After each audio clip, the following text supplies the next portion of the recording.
Hello, it's Iona. How are you doing? Welcome to Upgrade Your Self Confidence.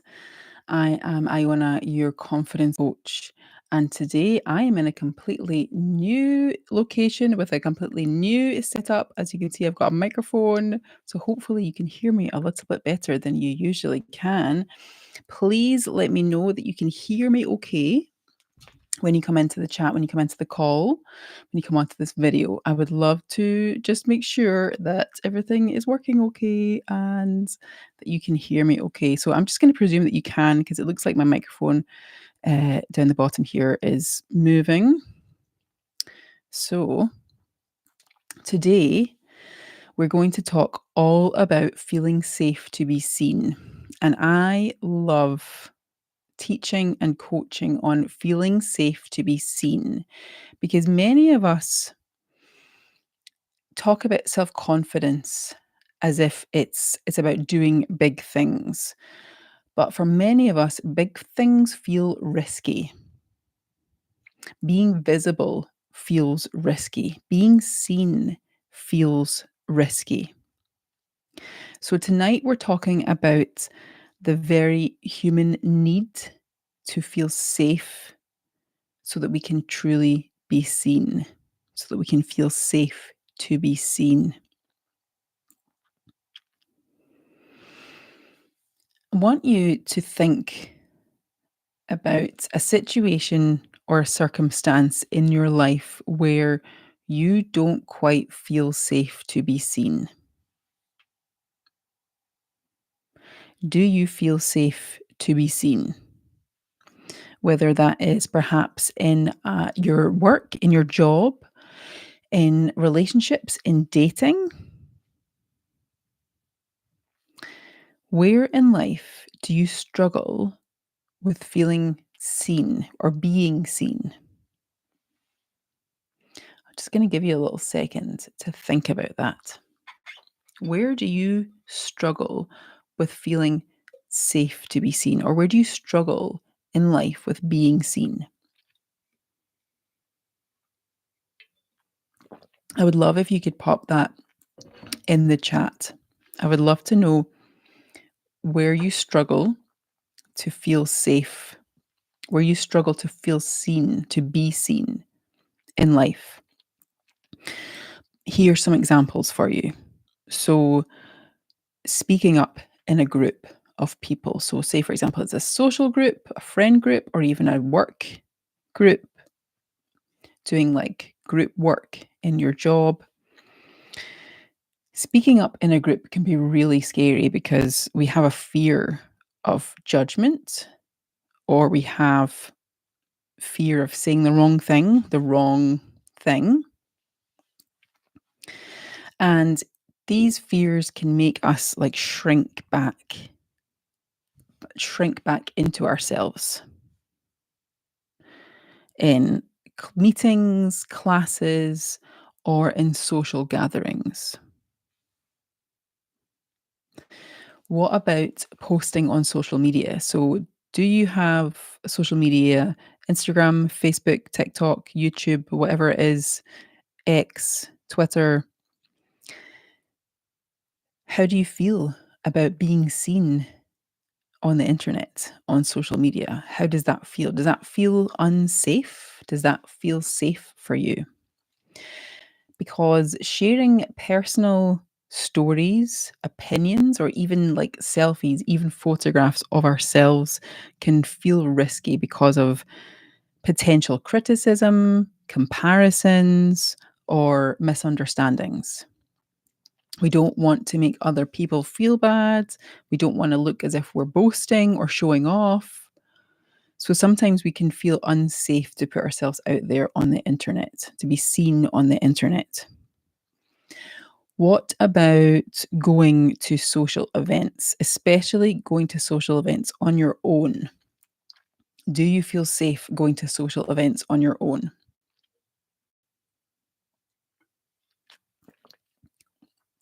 How do you feel about walking into a room where you don't know anyone? It can feel like everyone's looking at you. It can feel like all eyes are on you, and that can trigger our self-consciousness, can't it? It can trigger our fear, trigger our fears big time.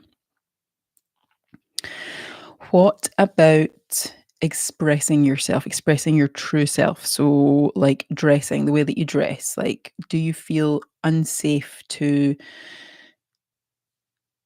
live with your true identity and expression? So, using your chosen name or pronouns or showing real interests.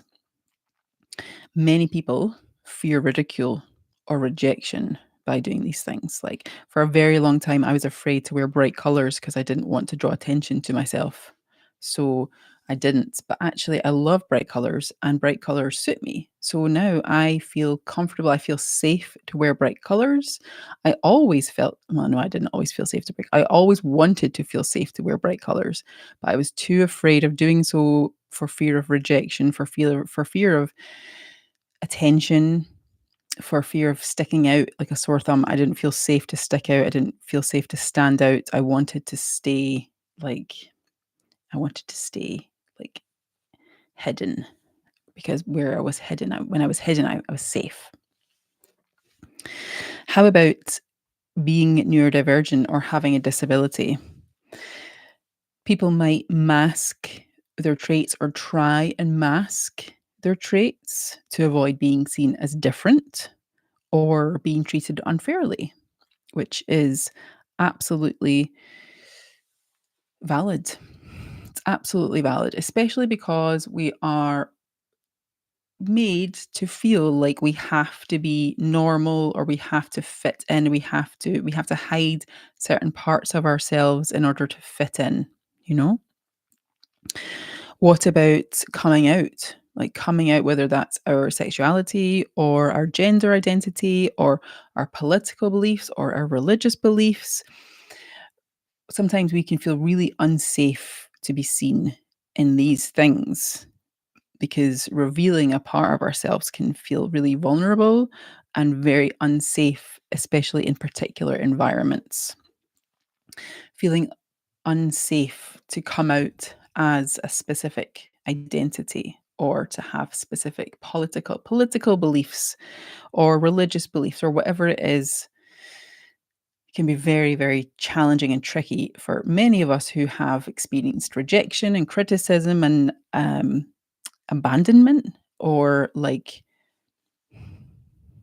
ostracism for having these perspectives, for having these beliefs. So that can feel extremely unsafe. What about in sharing our creative work? Putting our art or our writing or our music or our creative ideas out into the world, that can mean criticism. And when we put ourselves and our creativity out into the world, I feel like I've always said that it's like we're putting a part of our soul out into the world for all to see. We're putting our soul out for the world to scrutinize. And that can feel really unsafe, especially if we have put it out into the world previously and had it rejected, or been told that it's not good enough, or being criticized in a way that's made us and our work feel like it's not good enough, or feel like it's wrong or it's bad. How about being praised? How about taking credit? How about receiving compliments? Sometimes for a lot of us, that can feel really unsafe because it perhaps feel like we they, they are, if they're giving us a compliment or they're praising us or they are giving us credit, we perhaps feel like we're a fraud or they are manipulating us in some way, like we can't trust them, we can't trust what they're saying, or it feels like we have to try and be humble, we have to try and like say, oh, no, no, no, like deny and reject that credit or that praise or that compliment. Does it feel safe to be seen? Sometimes I feel like we don't do things that we know are going to get compliments or praise because we fear the compliments or the praise or the credit because that doesn't feel safe. doesn't feel safe to be recognized as good at something, because what if actually they found out that we're a fraud? If we have some imposter syndrome. So do you feel safe to take credit? Do you feel safe to be complimented? Do you feel safe being praised? Do you feel safe being seen in that way? How about starting a new venture? Hi, Ada. How you doing? What about if you're starting a new venture? If you've just joined, feel free. You can go back to the start of the live and watch from the start. So, do you feel safe to start a new venture? So, whether it's launching a business or trying something new, especially if it's something public, we fear that people will perceive it and again criticize us, reject it, or say that it's not good enough, say that we're not good enough, especially when we're starting out, because when we're starting out, we're new at something. And many of us are made to feel, especially in this day and age, that you have to be immediately good at something. You have to like immediately have the following, or you have to immediately have the tens of thousands of Instagram followers or YouTube followers or whatever it is, or you have to immediately have the loads of clients or the car or the house or whatever it is. And we fear that at the start, when we start, we're going to look like we are struggling, or we're going to look like we're failing. And that doesn't feel good. That feels embarrassing. It feels shameful. We feel yucky and guilty about it. So, do you feel safe to start new ventures? Do you feel safe to put yourself out there at the start, even though it may take a while for you to get to where you think you need to be, or where you want to be? Does it feel safe putting yourself out there and starting something, even though it may take a while for you to get to the thing that you want to do? How about past experiences? So many of us have experienced challenging circumstances like being shamed, being bullied, being humiliated or mocked. And these can create really, really strong long term fears of being seen, right? Of standing out, of being noticed. We can feel like it's not safe to be seen, it's not safe to stand out, it's not safe to be noticed because of what we've experienced in the past. What we've experienced in the past, it emotionally hurt us. It emotionally hurt us, and our body marked that experience as not safe. It flagged it as not safe. So our nervous system is going to try and do everything it can to keep us safe, and that includes by stopping us from putting ourselves out there, because it's not safe to put us out there, put ourselves out there.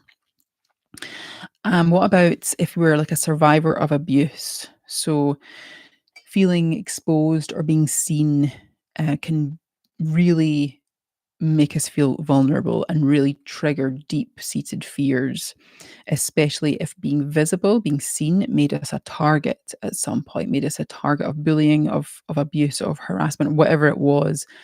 We fear being vulnerable. We fear putting ourselves out there because we've had really awful things happen in the past. And again, that subconscious mind, our nervous system flags that, flags putting ourselves out there as being really unsafe. Do you feel safe to go outside without makeup on? Do you feel safe to go outside wearing certain clothes or being in photographs? Body image issues, body image challenges is a big thing for many people. I've had clients in the past who felt unsafe to go to the gym, even though they wanted to go to the gym, they wanted to exercise, they wanted to work out, because they felt really self-conscious about their body shape, about their body size. And going to the gym and seeing all these really fit people around them made them feel ashamed, made them feel shameful about their bodies. And they just didn't go. They just didn't want to go because they didn't feel safe to be seen in the gym in the way that their body was.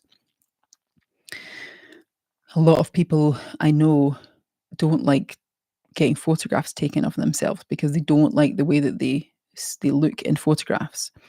And these are all related to internalized shame or being criticized in the past, like having a parent or a partner or a friend or someone, a random person on the internet making a mean and negative comment about the way that we look.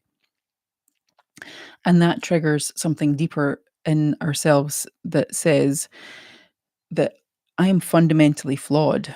I'm fundamentally flawed at my core. I'm wrong. I'm bad at my core. I'm not enough. I'm not good enough. I'm not skinny enough. I'm not pretty enough. I'm not this enough. I'm not that enough.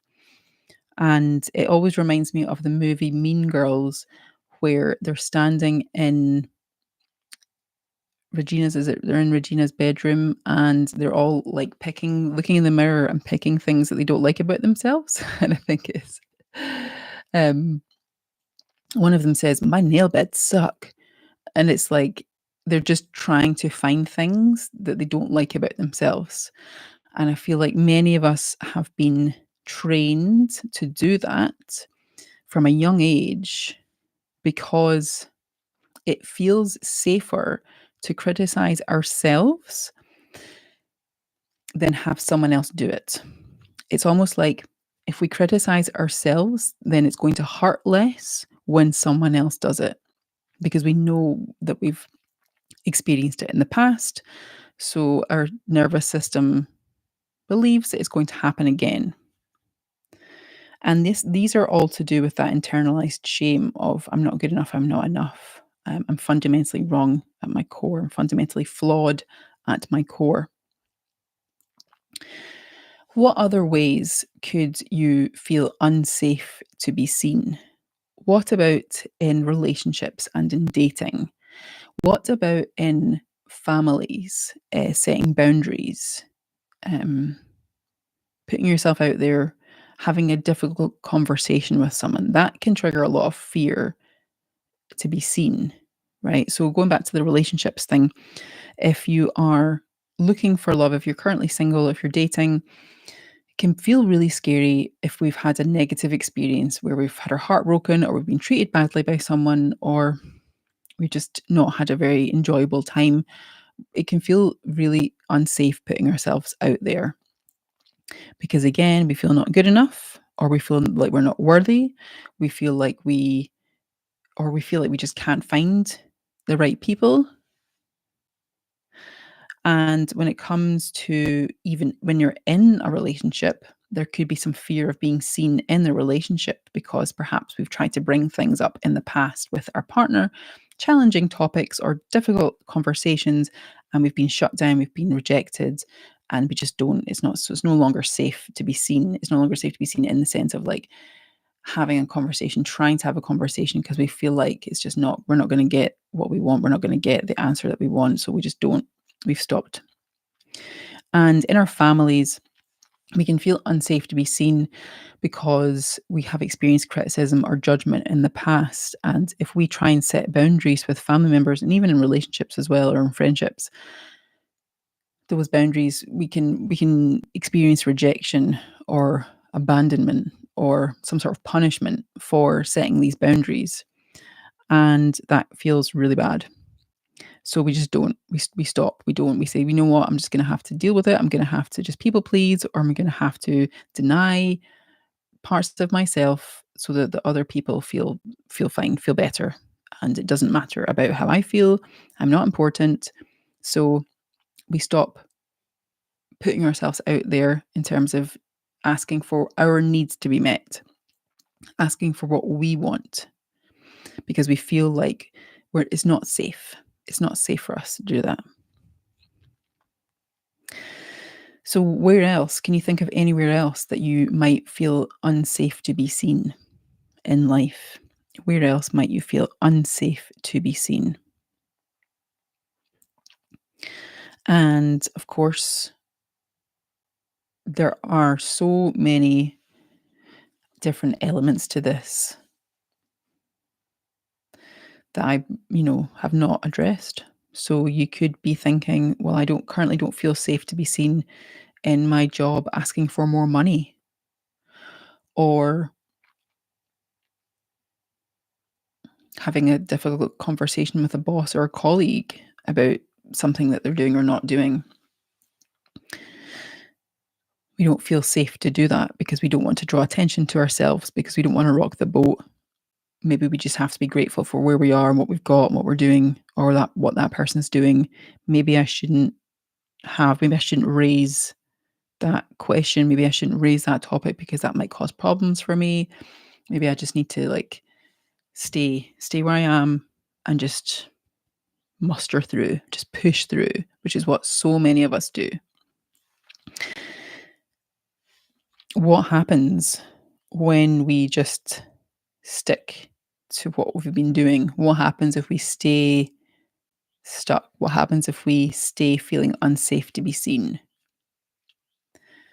Well, I believe that when we stay feeling unsafe to be seen and we don't put ourselves out there and we don't recognize our own worth and good enoughness, the world misses out big time. I believe the world is missing out big time. It's missing out on your gifts, on your joy, on your all the things that you have to offer, your skills, your knowledge. When you feel safe to be seen, when you feel safe putting yourself out there in whatever way that is, you inspire other people to do the same. You inspire other people in your circle to do the same.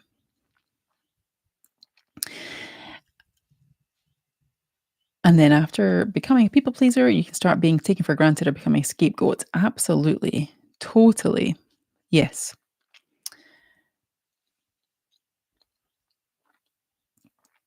Yeah, being a scapegoat is never fun, right? Getting blamed for things. Um yeah, not being shown the respect and the kindness that you deserve. So, I have some questions, some reflective questions for you. And I hope that these questions can help you engage more deeply with feeling safe to be seen. When was the last time you held yourself back from something because you were afraid of being seen? When was the last time, and what was it for? When was the last time that you held yourself back from doing something because you were afraid of being seen? And what were you afraid people would think or say? I've held myself back so many times for so many things because I presumed and was under the impression that people were going to just roll their eyes at me like, "Ugh, what's she up to now? What is she up to now?" Just that kind of shrugging of the shoulders and the not caring or the disapproval. Who am I to do these things? What right do I have to put myself out there? I'm not good enough. I'm not skilled enough. I'm not smart enough. I'm not enough. And that's come up a lot in the past when it comes to my business, when it comes to my job, my work, relationships, my creativity. I wrote a book and published it last year. And my big fear was no one's going to like it at worst. And at least no one's going to read it. It's like this, it's like no one's going to read it. And if they do they're going to hate it. So why should why should I risk my emotional health and my mental health by doing that? Why would I risk myself? Why would I risk my emotional freedom, even though actually holding myself back from doing these things wasn't freedom. It was it was horrible. It was difficult because I had this gnawing feeling inside me that I had more to offer, that I had more to give to the world, that I wanted my book to be out there. I wanted people to hear my message because I wanted it to help people. I wanted to help people. And I often think about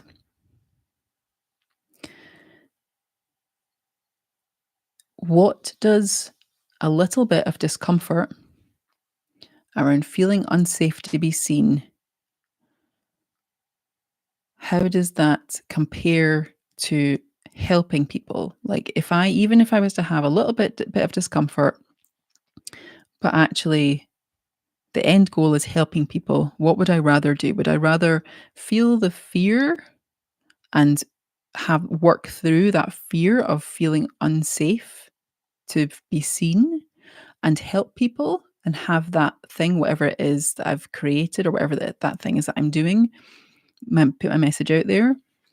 Or would I rather stay silent, stay quiet, stay feeling safe, being small,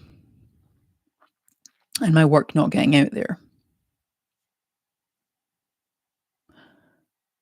I would much rather, personally, I would much rather work through my fears and put my work out there and know that it's helping people. And I feel like that is so important for so many of us, that you have so much to offer. And obviously, it might be very different from what I have to offer, but you still have so much to offer the world. And that's why, especially now, like now more than ever, our messages, your work, whatever it is that you're offering to the world, your love, your work and your job, your friendship, your strength, your resilience, your life lessons are needed on the planet now more than ever. You have so much to offer. So, another question that I want to ask you to explore this feeling safe to be seen is, what part or parts of yourself feels hardest to show to others? What part or parts of yourself feels hardest to show to others? What is it that you are afraid of? What is it that you are what is it that feels like it could be rejected? What is it that feels like it could be criticized or judged?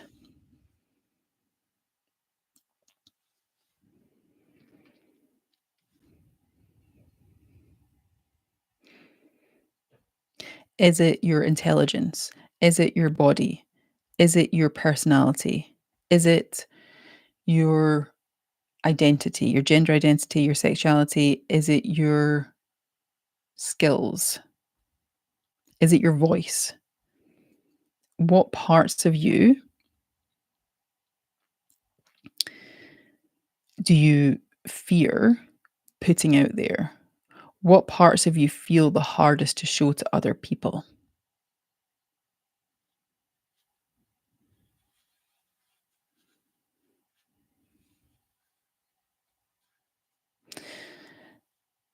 Sometimes people just don't understand why you care. Yeah, totally. Sometimes people just don't understand, and that's okay,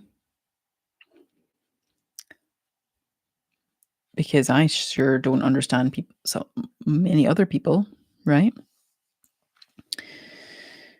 So, what parts of you feel the hardest to show to others? Maybe there's parts of you that have been rejected in the past or criticized in the past.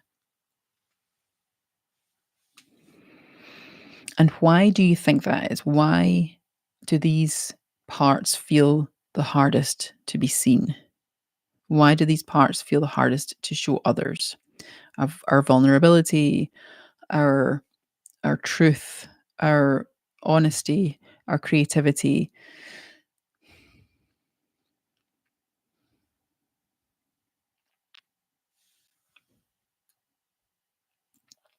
And have you ever made yourself small? Have you ever dimmed your light? Have you ever shut off parts of yourself to make others more comfortable?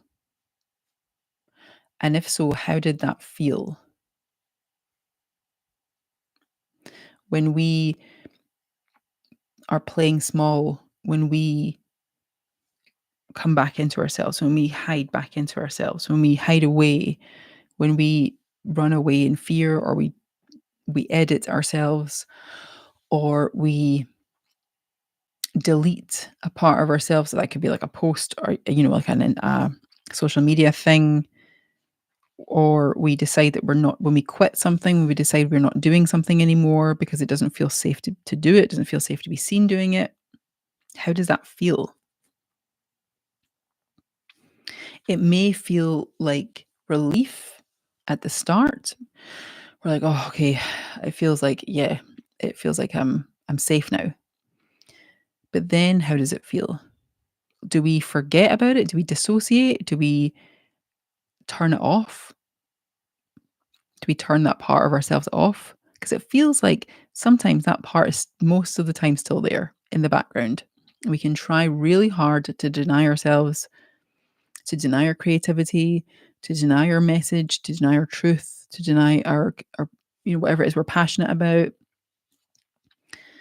and it's still there. It's still it's still there. It's still part of us, right? So how did it feel? How does it feel when we make ourselves small, when we keep ourselves small, when we deny these parts of ourselves? How does it feel?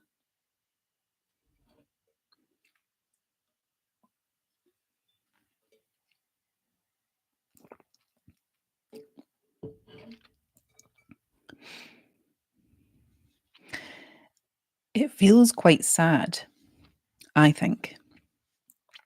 When I've experienced these things, Ada says sometimes it makes you feel safely invisible. Yes, absolutely. And sometimes we have to do these things because sometimes the leap is too far. Like sometimes we're pushing too hard, and we're trying to put ourselves out there too much. And it's like, oh, we need to reel it back a little bit. So it feels safe to be invisible. Are we really living up to our true self if we're doing that, if we're keeping ourselves invisible? Are we being our most confident selves? Are we setting an example for younger generations, children, nieces, nephews, grandchildren, whomever it is, and our community around us by keeping ourselves invisible, by staying unseen? Who benefits from us staying unseen? Who benefits from us staying small and invisible? We may benefit short term for a while because we're safe, because it means we're not going to get rejected, we're not going to get criticized, we're not going to get attention, we're not going to feel like we're vulnerable. But is that really what we came here to do? Is that really what you came here to do? If you were to be your most confident version of yourself, if you were to be fearless, is that what you would do? Would you make yourself small? Would you keep yourself small? Would you keep yourself invisible? Would you be bolder? Would you be more fearless? Would you be effortless? Would you be lighter? Would you give less Fs? Would you do the thing?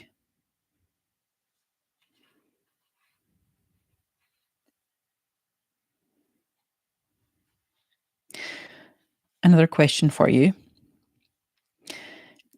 Do you have anyone in your life, whether that's like the past or the present, who makes you feel safe to be your full self, who makes you feel safe to be seen? Do you have someone in your life, or have you had someone in your life in your past that has helped you to feel safe to be seen, or helped you to feel safe to be who you are? And if so, what did they do to help you feel that way? And if you haven't had anyone in your life to help you feel safe to be seen, then I want to be that person for you. Then let me be that person for you that can help you feel safe to be seen. Can you be that person for yourself? Can you be that person for you? Can you imagine the most confident, most fearless, bold version of yourself? What would they say to you about staying small, about staying invisible, even though it feels safer to do that? What would that part of you, what would that version of you, what would that more confident, more bold, fearless version of you say to yourself? Like the future version of you, right? Because I believe that we all have the ability to be more confident. We all have the ability to feel more safe to be seen. If that's the future version of us, if that's a more embodied version of us, what would that version of us say to help us to feel more safe to be ourselves, to be seen? And if you have someone in your life, or if you've had someone in your life, what did they do? What did they say? What was their general beingness like that helped you to feel safe to be seen?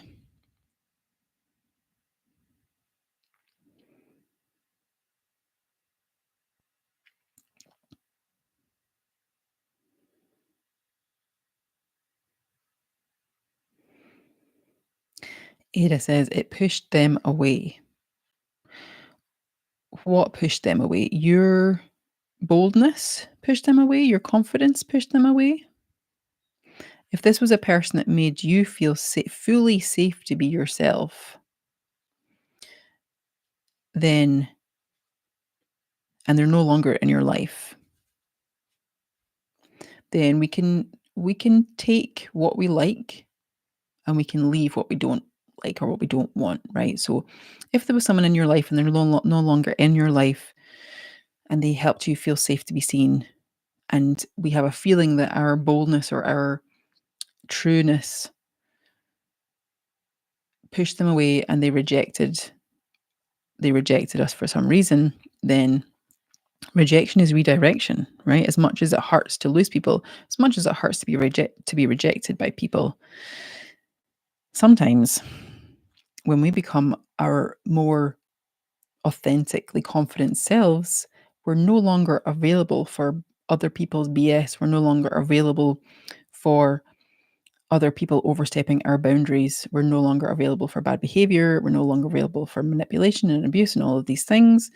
And if us being our true authentic selves pushes people away, then they're not our people. There are 8 billion people on the planet. There are no shortage of people.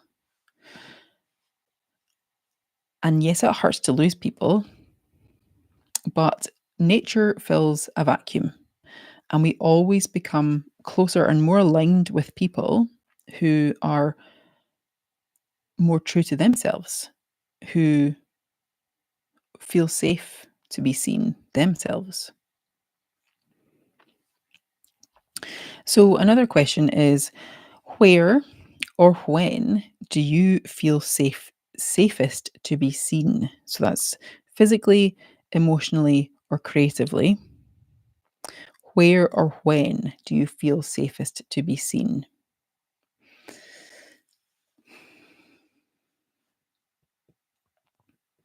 What has to happen for you to feel safe to be seen? Is there an area of your life where you have no resistance around feeling safe to be seen? Is there something that you're really good at? Do you have a skill in something where you feel like you are safe to be seen? I worked in wardrobe for over a decade, 15 years, and I would say that I'm a skilled seamstress, and I feel safe to be seen in that job, doing that work. It took me a long time to feel safe to be seen doing this because I didn't have that as much experience as I did in my previous work. And even though I also had 10 years experience of working in mental health with people. So really, but I had resistance around being good enough. So I had little to no resistance in my previous job as a seamstress. and I felt safer to be seen there. Or another example that I could use would be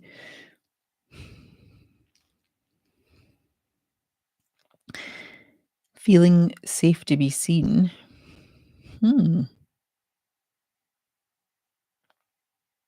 With my current partner, with my partner. My partner helps me to feel safe to be seen. He's very supportive, loving, and just a genuinely lovely person that helps me to feel safe to be seen. And when I'm around him, I feel connected to my more of my true self because he's connected to his true self and he would never judge me or criticize me for being me. And that has really helped me to embed and get to know this feeling of what it is like to feel safe to be seen. I feel safe to be seen in my relationship, and that's really it feels really good. And we can use these experiences and, the experiences we've had with people, the experiences we've had with places or doing things or skills in the past where we felt safe to be seen, and we can use those feelings, and we can bring them into our now experiences. We can bring that feeling into our current experiences, even though, we might have shifted socially or we're doing different work, whatever it is we're doing now, we can tap in and remember what it felt like to feel safe to be seen in whatever we were doing back then. Why was that? Was it because we were skilled? Is it because we felt good enough? Why did we feel safe to be seen there? And why don't we feel safe to be seen now? Is it because we don't feel like we're good enough? Is it because we feel like we're unworthy? Did we make mistakes? What is it? And can we create more of that space? Can we take whatever that felt like over there and bring it over here to our now situations and our now moments?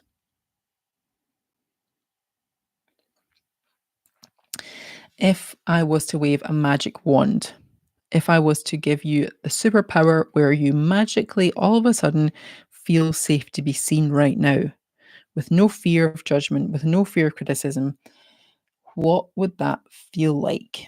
Can you feel that in your body right now? Can you imagine? If you can't, can you imagine what that might feel like? Hypothetically, if you were to feel safe to be seen, how would that feel? What would that feel like?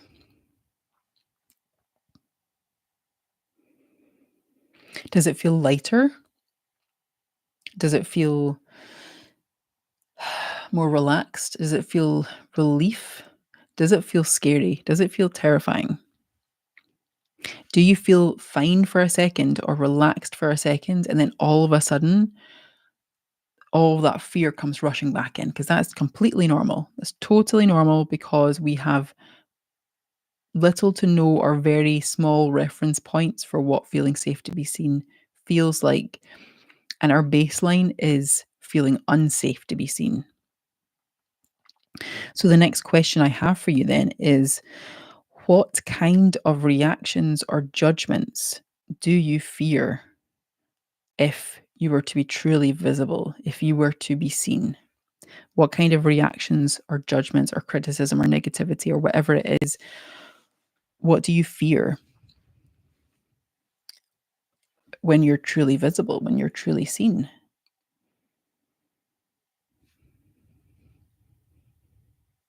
Is it rejection? Is it abandonment? Is it emotional pain? Is it ostracism? Is it physical pain? Is it eye rolling? Is it being made to feel like that child again in class where we said the wrong answer and everyone laughed at us? Is it when we stood up to do our solo talk in school and our words got jumbled up? and we couldn't say the right thing and everyone laughed at us and it made us feel really small. It made us feel really embarrassed and ashamed, and we wanted to go and hide in the toilet. Right? What kind of reactions or judgments do you fear when you're truly visible? And are those fears based on past experiences? Are those fears based on underlying conditioning? Like, I'm not good enough, I'm not worthy, I'm not smart enough, I'm not pretty enough, I'm not strong enough, I'm not thin enough, I'm not enough. I I'm fundamentally flawed. I can't do the thing. I lack the skill to do it. I am going to be rejected. I'm going to be cast out. What are the fears based on? I lost friends in the past because of things that I said. So, in order for me to be socially safe and acceptable, I have to keep myself, make sure that I'm saying things that people agree with, right? That's an example. It's being told in the past that what we think or what we believe or who we are is wrong. So I have to keep myself safe. I have to edit myself. I have to keep myself small. I have to make sure that the only things that I'm talking about is like pre-agreed. It's like stuff that other people are talking about. I don't want to bring up subjects that other people might find difficult or uncomfortable because I don't want to cause them any stress.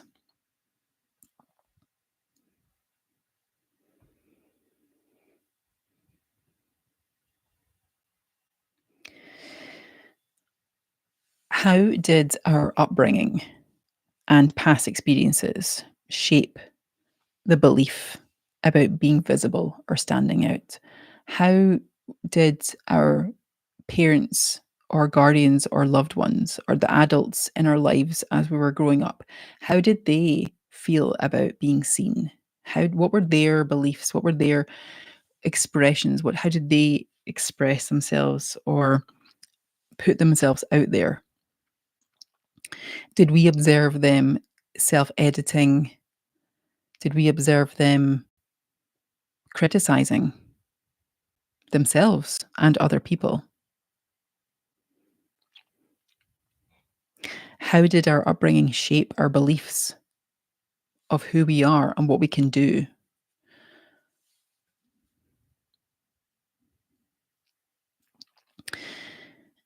Was it safe for us to stand out when we were younger?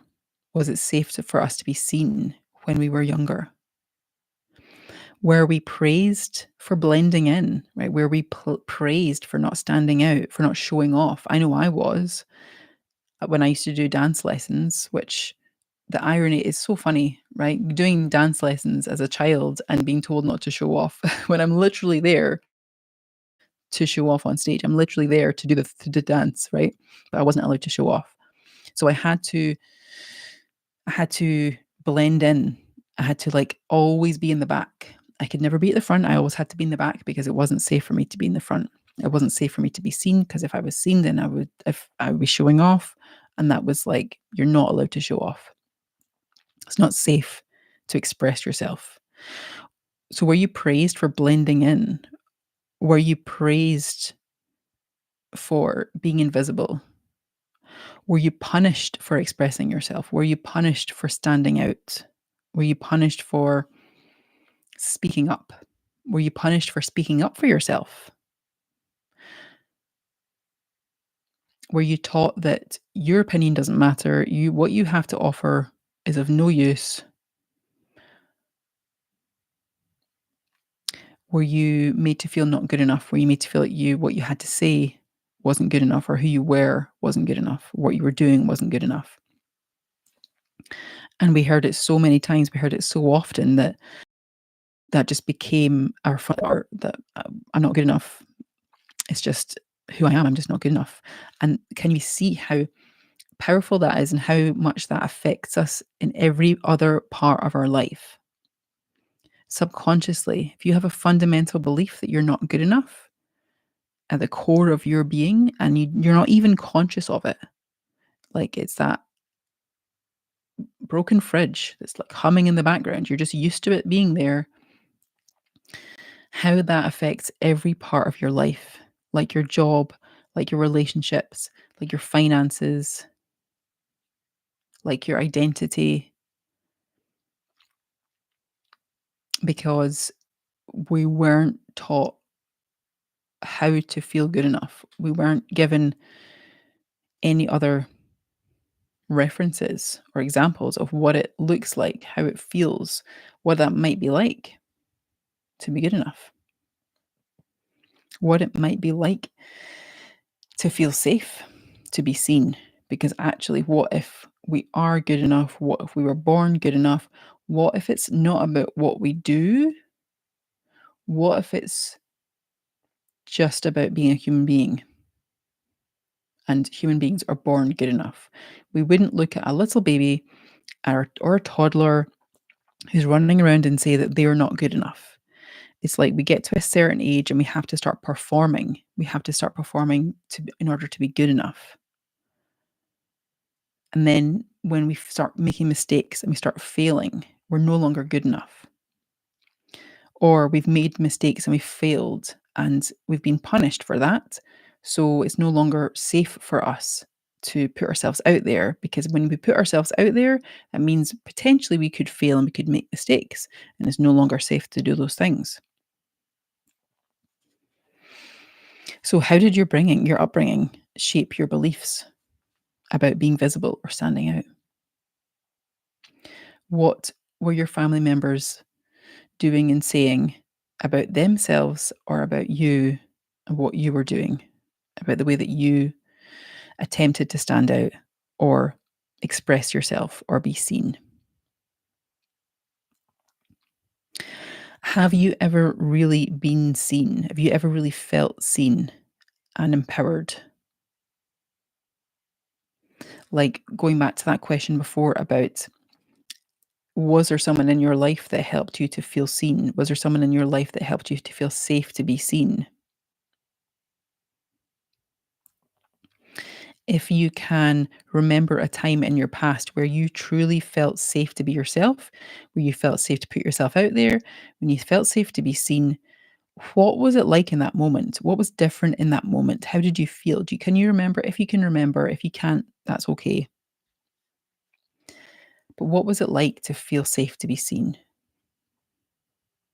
Was that the time before you were praised for blending in or punished for standing out?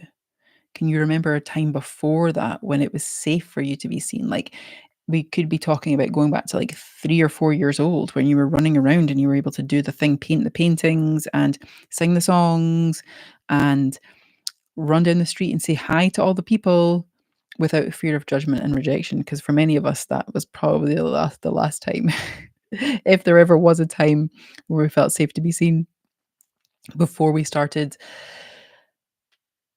changing ourselves and hiding ourselves and masking parts of ourselves, denying parts of ourselves, before we had to put on these roles and deny these parts of ourselves in order to feel loved and accepted by others. And what happens? What happened to really affect us, to make us feel like it's no longer safe to be seen? Ada, being told that you are too different or complicated also makes you feel unsafe to be yourself. Absolutely. You're too different or complicated. Wow, that's a really powerful one. Being too different and complicated. Well, I love the fact that we're all different. And I love the fact that there are people who are completely different to me. And for a long time, I felt too different as well. Like from the people around me. Like, I grew up in a small farming community in southwest of Scotland, and there were not many people like me around. Like, I was into ghosts and aliens and and metaphysical stuff, right? I was into art and creativity and reading books and imagination and telling stories, and I was very different. I was too different, right? And I felt really it was really hard for me to fit in. But then when I moved up to Glasgow, when I moved down to London, when I started to move in circles that felt more aligned with who I was, I then became not too different. When I became myself, I found people who were also like me. So, what's so wrong about being different? What's so bad about being too different? Because that really just means that we've been compared to other people or we're being compared to other people. And that's not fair to be compared to other people because everyone's different. Yes, everyone's different. And we're not always going to fit in to our families or our social circles. And as difficult and as challenging as that is and as that feels,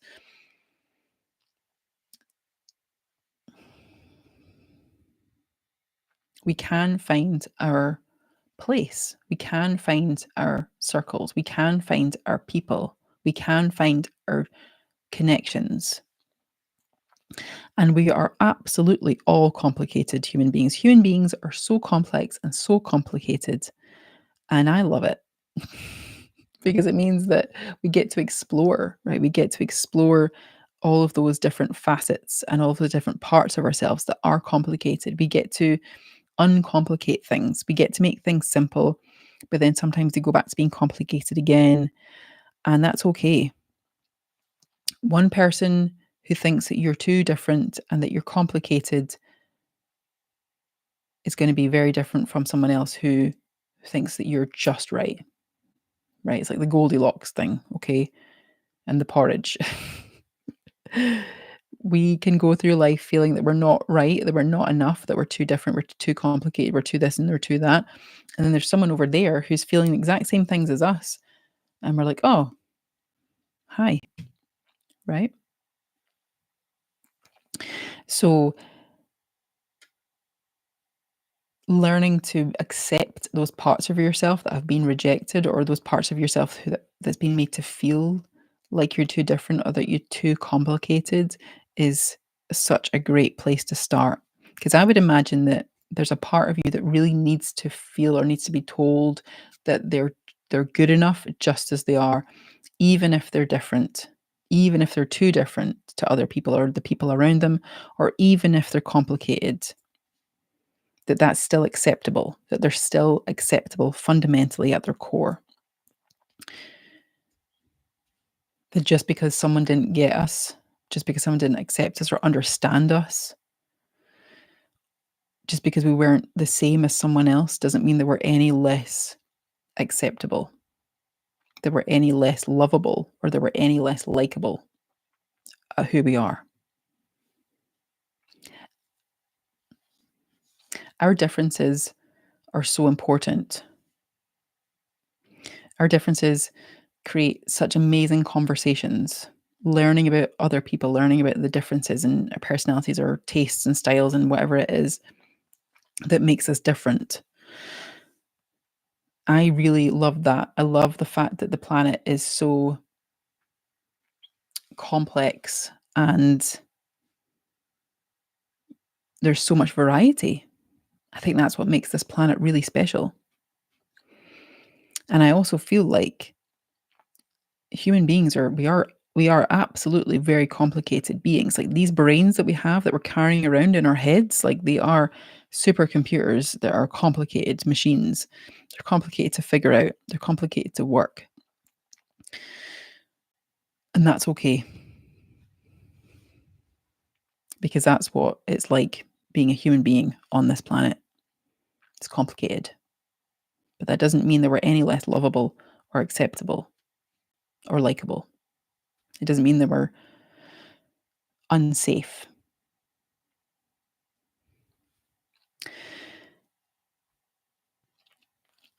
What masks do you wear to feel safe? What do you do or not do to feel safe? What masks do you wear? People pleaser, editing yourself, editing parts of yourself, keeping yourself small, staying invisible, not rocking the boat, not talking about your true likes and dislikes, not expressing your boundaries, trying to be perfect, being a perfectionist. What masks do you wear to feel safe? Making sure that everyone around you, that you are agreeable, right? That's a big mask. For many of us who don't feel safe to be seen, we have to be agreeable. We have to just like make sure that we're getting on with everyone. We can't have a different opinion to other people, or other people can't have a different opinion to us. We have to make sure that we're likable. What would it feel like if we were to let some or one of these masks go? What would it feel like? It would probably feel unsafe, yes. But what if hypothetically it was safe for us to let these masks go? What would our life look like? How would we feel? What would our day to day look like? What would we be doing if we were able to speak our mind freely, if we were able to express our boundaries, if we were able to be disagreeable and it be okay, right? If we were to say, I don't agree with that, or I don't like that, or I don't want that, or if we were to ask for our needs to be met, if we were to stop being a perfectionist, if we were to stop being a people pleaser, what would it feel like to start letting some or one of these masks go? If we were hypothetically safe to do that, how would that feel? What would you do? What would you do with your life if you felt safe to be seen truly as you are? Or perhaps you don't know what that's like. Can we play with the idea? Can we play with the concept of what it might be like if we were to start living as ourselves, if we were to start putting ourselves out there? What would life be like? What is one small step that we can do to take in that direction? What can we do to go in that direction of feeling safe to be seen? What is one small step that we can do?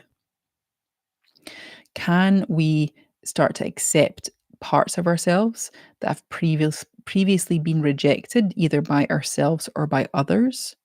Right? Perhaps someone said that we were something or made us feel like we were not something or we were something, right? What if we were to let that go? What if someone made us feel a certain way or made us feel like it wasn't safe to do something like be seen? Like, for example, my story about doing dancing lessons and being told like it wasn't like I wasn't allowed to show off.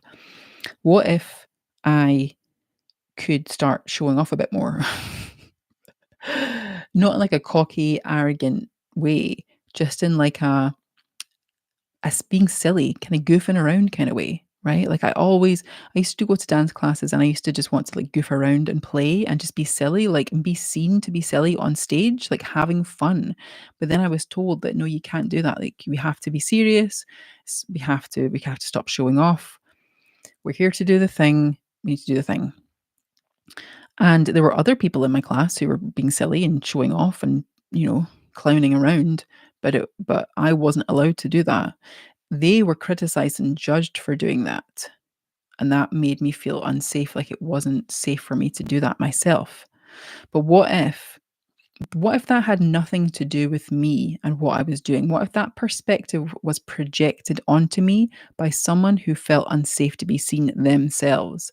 And they thought that they were protecting me by stopping me from showing off, right? What if they thought that they were keeping me safe from rejection, from criticism, from whatever it was by telling me I'm not allowed to show off? right? So it has nothing to do with me. It's got everything to do with what they are feeling and who they are and their belief system and their perspectives.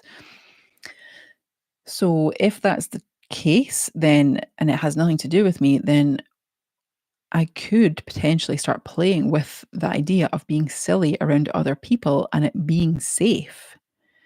It could be safe to be a goofball around people, to be silly, even if I look like an idiot or I embarrass myself, because I probably will.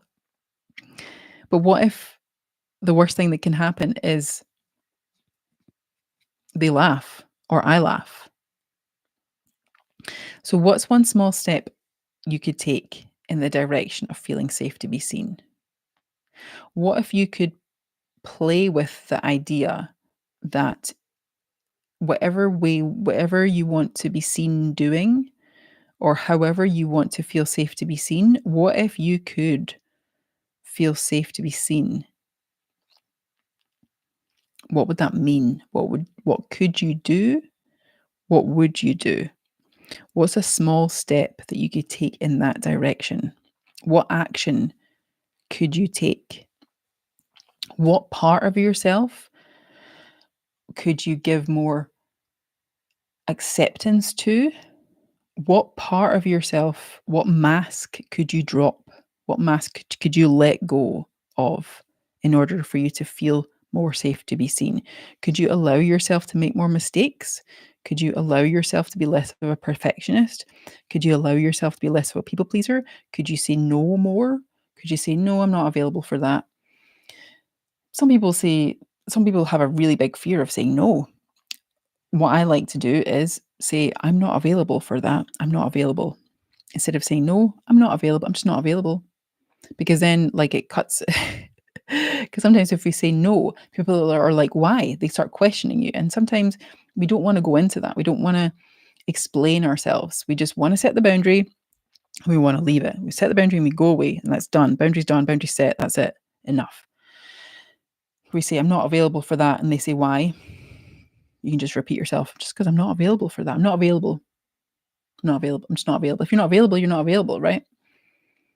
You're not available. So maybe setting boundaries, maybe saying no will help you feel more safe to be seen. What does being seen mean to you? And what would it mean to reclaim your power around being seen or claim it if you never had it in the first place? What does being seen mean to you? To me, being seen means putting myself out there fearlessly and boldly, regardless of criticism and rejection and negativity, because it's still going to happen. I'm still going to get negativity. I'm still going to get rejection. People are still going to roll their eyes at me. People are still going to think, oh, she's showing off, whatever it is. That's never going to stop. There's no way that I can stop that from happening. I can't control other people and their emotions and their reactions. What I can control is my own reactions, is my own perspectives and belief systems. So I have to reclaim that, reclaim my power, claim my power, bring it back to me and say, I'm going to feel safe. I want to feel safer to be seen, regardless of the risks involved. Because when you start feeling safe to be seen, when you start putting yourself out there in whatever it is that you want to do, in whatever way you feel like you're currently not safe to be seen, then it creates a ripple out effect to you, your friends, your community, your family members who either consciously or subconsciously see you feeling safe to be seen, and they think, "Oh, that's inspiring. I'm going to do that." Or they go, "What is she doing? What are they doing?" And that's okay too, right? Uh, yeah, it's all acceptable. Um, Interesting to think of people pleasing and making oneself invisible in terms of wearing a mask. I always thought of masked people as having hidden, cunning, or devious intentions. Yeah, yeah, also true. Yep. But think about when we are in specific social circles or in a professional setting, right? We would wear a different mask in those situations, right? So you perhaps wear a different mask, or you would become a different part, use different parts of yourself for different situations, right? So that's how we can mask. We can be someone who works in the office Monday to Friday, 9 to 5, and then when we're friends, we're a very different person, or when we're in a relationship, or when we're with our family members, right? So we can have these different masks that we put on and take off, depending where we are, what we're doing. And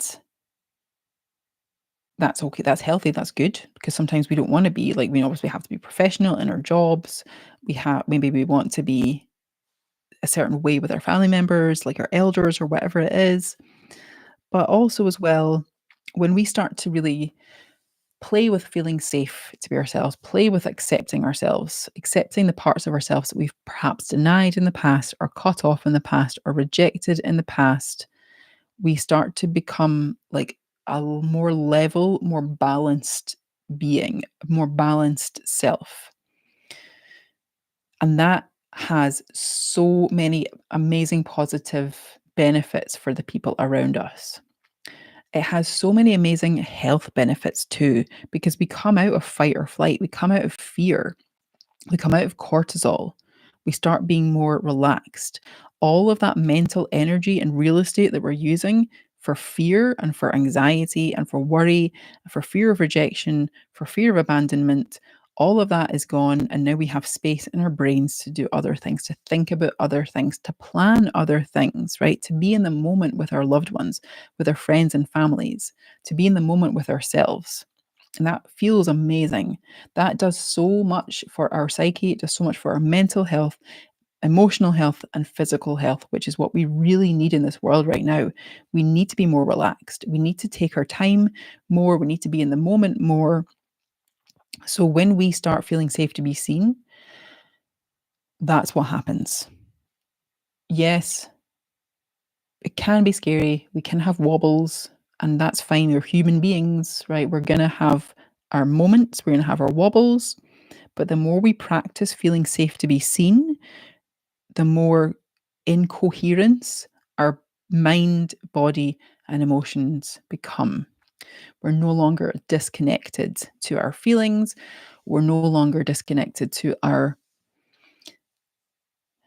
mental body and our physical body. We have more coherence. Everything's working together. It's really helpful. It's really great.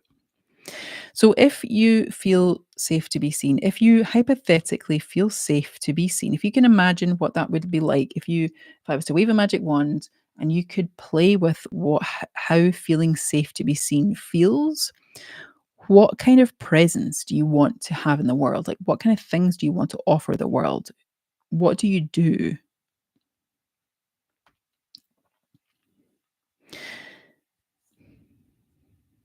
Is it exciting?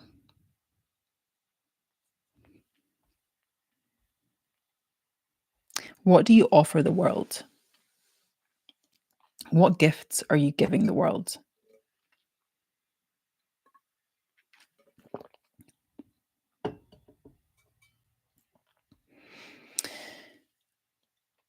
Here are some tips for really helping us embed into feeling safe to be seen. Self validation. Self validation is really important. We have to approve of ourselves before other people. Okay? We have to notice our wins, notice our effort, right? We have to start looking at ourselves and liking ourselves, right? Your relationship with yourself is your most important relationship you will ever have. You're going to be with yourself for the rest of your life. That conversation that you have with yourself, how are you talking to yourself? How do you speak to yourself? How do you refer to yourself? What's your day to day conversations like in your own head? Are you your own best friend, or are you your own worst enemy? Are you taking critical words and sayings and things that people have said to you, and you are now with that, you now use that in your own critical mind, right? Does your own inner critic now parrot the stuff that people have said to you in the past? What are your conversations like with yourself? That version of you who feels safe to be seen, do you think that they are more critical of themselves or less critical of themselves? The version of me who feels safe to be seen is way less critical of themselves than the version who feels unsafe to be seen. The version who feels unsafe to be seen is super hyper critical of themselves, right? It's hyper vigilant, hyper aware. Where's the next criticism going to come from? Where's the next judgment going to come from? Where's the next rejection going to come from? And one of the things that I teach one of the techniques and the tools that I love to teach is mirror work, right? So you can do this when you're brushing your teeth every day and every morning and every night, is if you look at yourself in the mirror and smile, right? Smile at yourself in the mirror. Look at your face, look at yourself in the eyes, smile at yourself. It feels really weird and just uncomfortable to start with, but it's a really, really powerful practice to get to like yourself, to change that conversation with yourself. You might want to put a post-it note on your mirror, right? To look at while you're smiling at yourself, while you're brushing your teeth, that says things like, it's safe to be me. It's safe to be myself. I can be myself. I am good enough. I'm allowed to be myself. I give myself permission to be myself. I give myself permission to be seen. I don't have to do anything to feel safe to be seen. I don't have to be a different person. I just am. I accept myself. Things like that. And you can also use journaling. Journaling is also a really powerful tool that I like to use when I am working or when I'm coaching on this topic of feeling safe to be seen. You can absolutely talk to yourself in your journal, give yourself pep talks, talk to yourself like you would a best friend, a loved one. Get it all out in your journal, because when we write our feelings down, when we express ourselves with handwriting, it switches on a certain part of our brain, which is really good for working through trauma and difficult, challenging experiences. And sometimes when we put them out on the page, when we put our challenging experiences out on the page, and then we look at it and we think, oh, actually, it doesn't seem like a big deal after all. Like, it's almost like we're processing it out of our being and putting it onto the page. And sometimes that really helps us to just take a step back from that experience or that thing that we did that felt unsafe, or that embarrassing moment, or whatever it was, the argument that we had, whatever that challenging experience was that we had. Get it out there, get it out of the body, write it down. Keep the notes to yourself. The journal is yours, is your private, conversation that you're having with yourself. You don't have to show anyone. You can keep it to yourself. Seeing yourself fully, right? When we're journaling, right? Allowing yourself to get it all out can be really helpful as well, for really just being fully seeing ourselves, right? Being visible to ourself first, right? Feeling safe to be seen by the self, by ourself first, by journaling, by getting all of our thoughts and feelings and worries and dreams and fears out onto the page. Use a small notebook, right? You don't have to use A4. You can keep it small. You can just write a couple of paragraphs. You can write as much as you want or as little as you want. It's a really, really powerful exercise. Choose people who support you. Choose people who respect your boundaries. Choose people who want you to be more of yourself, right? Choose people who consistently show care and respect and non-judgment to you, right? Limit your exposure to toxic people and environments, right? So online, like if you find being online triggering and toxic and it makes you feel unsafe to be seen, spend less time there, right? or work through why you feel unsafe to be there. Allow yourself to step back, allow yourself to set boundaries around these things and around these people. And yeah, okay, it might be specific family members that you can't like just run away from, but sometimes it's helpful just to take a step back for a couple of days, a week, whatever it is. We can use what I call training wheels, right? We can express ourselves in smaller ways, like baby steps, right? So we can be anonymous, right? We can create anonymous work, right? We can create private videos online if we're putting ourselves out there that way. We can do things that feel a little bit safer, a little bit safer, a little bit safer, a little bit safer, instead of doing like big leaps to being seen, right? Taking big risks, which feel risky and dangerous and emotionally not okay, that trigger us. We can take baby steps. So have a think about ways that are low stakes, low risk, of ways that you can put yourself out there, that you can feel safe to be seen. Perhaps that means like going to the gym on ladies' night or men's night, wherever it is, going to the gym when it's quiet, finding the quiet times of going to the gym. Maybe that means um what other ways could you that are low risk, low stakes? I can't remember of any of the things that we spoke about at the start. Let me just go back to my notes.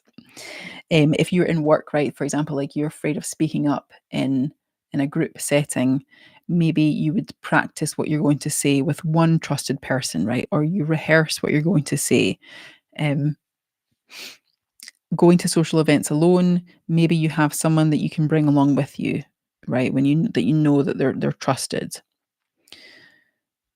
So we're thinking about ways where we can take baby steps, small baby steps to feeling safe to be seen. We can work with our nervous system, right? We can do breathing exercises, meditation, tapping, EFT. We did some tapping like 2 lives ago. Google EFT. There's loads, emotional freedom technique, tapping. There's loads of free videos online that helps you get grounded into yourself. And these things signal safety into your body, like meditation, breathing exercises, tapping, yoga, exercise. All of these things help us to feel safe in our bodies and ground ourselves before we go and do the scary thing. We can also go at our own pace, right? Everybody goes at different speeds, right? Just because someone else is doing things doesn't mean that you have to go at the same pace as them. We're all different. It's about incremental baby steps to feeling safe to be seen. It's not about like one day I didn't feel safe to be seen, and the next day I was out there like doing TED Talks and speaking in front of millions of people or singing in front of a live audience, whatever it is that you want to feel safe to do. It's about small incremental steps and celebrating those steps, right? The bravery, right? Celebrating the bravery and the risk that you took, even in that small baby step, right? Celebrating them, write them down in your journal, remember them. Remember the wins, the small steps that you took, because it's all compounding to make you feel safer to be seen, right? Challenge old beliefs. Hire a coach, a therapist, a counselor, someone like me, someone not like me. Hire someone, speak to someone if you can about changing your belief system, right? About transforming your trauma, about shifting your mental and emotional state, rewiring your brain, right? Someone that can give you validation, someone that can help you move in the direction of feeling safer to be seen. And surround yourself with empowering people, right? If you don't have anyone in person that you know that can help you, then look online. There's loads of videos on YouTube. There's loads of people out there who are inspiring, who are supportive, that you can learn from, right? That you can hear their stories. I have so many YouTube videos on this channel from 5 years ago when I first started this, and I'm very different now to how I was back then. So, for example, looking back through my previous videos, you can see how unsafe I felt to be seen earlier on in comparison to how I am now, right? So, how are you feeling? Are you feeling safer to be seen? Can you work on feeling safer to be seen? Can you start to play with what it might be like feeling safer to be seen, to have more confidence, to be and do the things that you want to do and be the person that you want to be? Thank you so much for spending your time with me. Your time is so precious. It's one of your most valuable resources, and I'm so grateful that you spent it with me. I have this YouTube Live every Monday at 7 p.m. UK time. If you would like to join my mailing list and hear about more lives and classes and calls and other things that I'm doing, then visit my website, which is ionabarker.co.uk. If you would like to book a session with me, you can find the link in the description of this call also. I do 30-minute consultations. And if you'd like to do any future work after that, we can chat about that on the consultation. I hope you have a fantastic week. I hope that you will feel safe to be seen.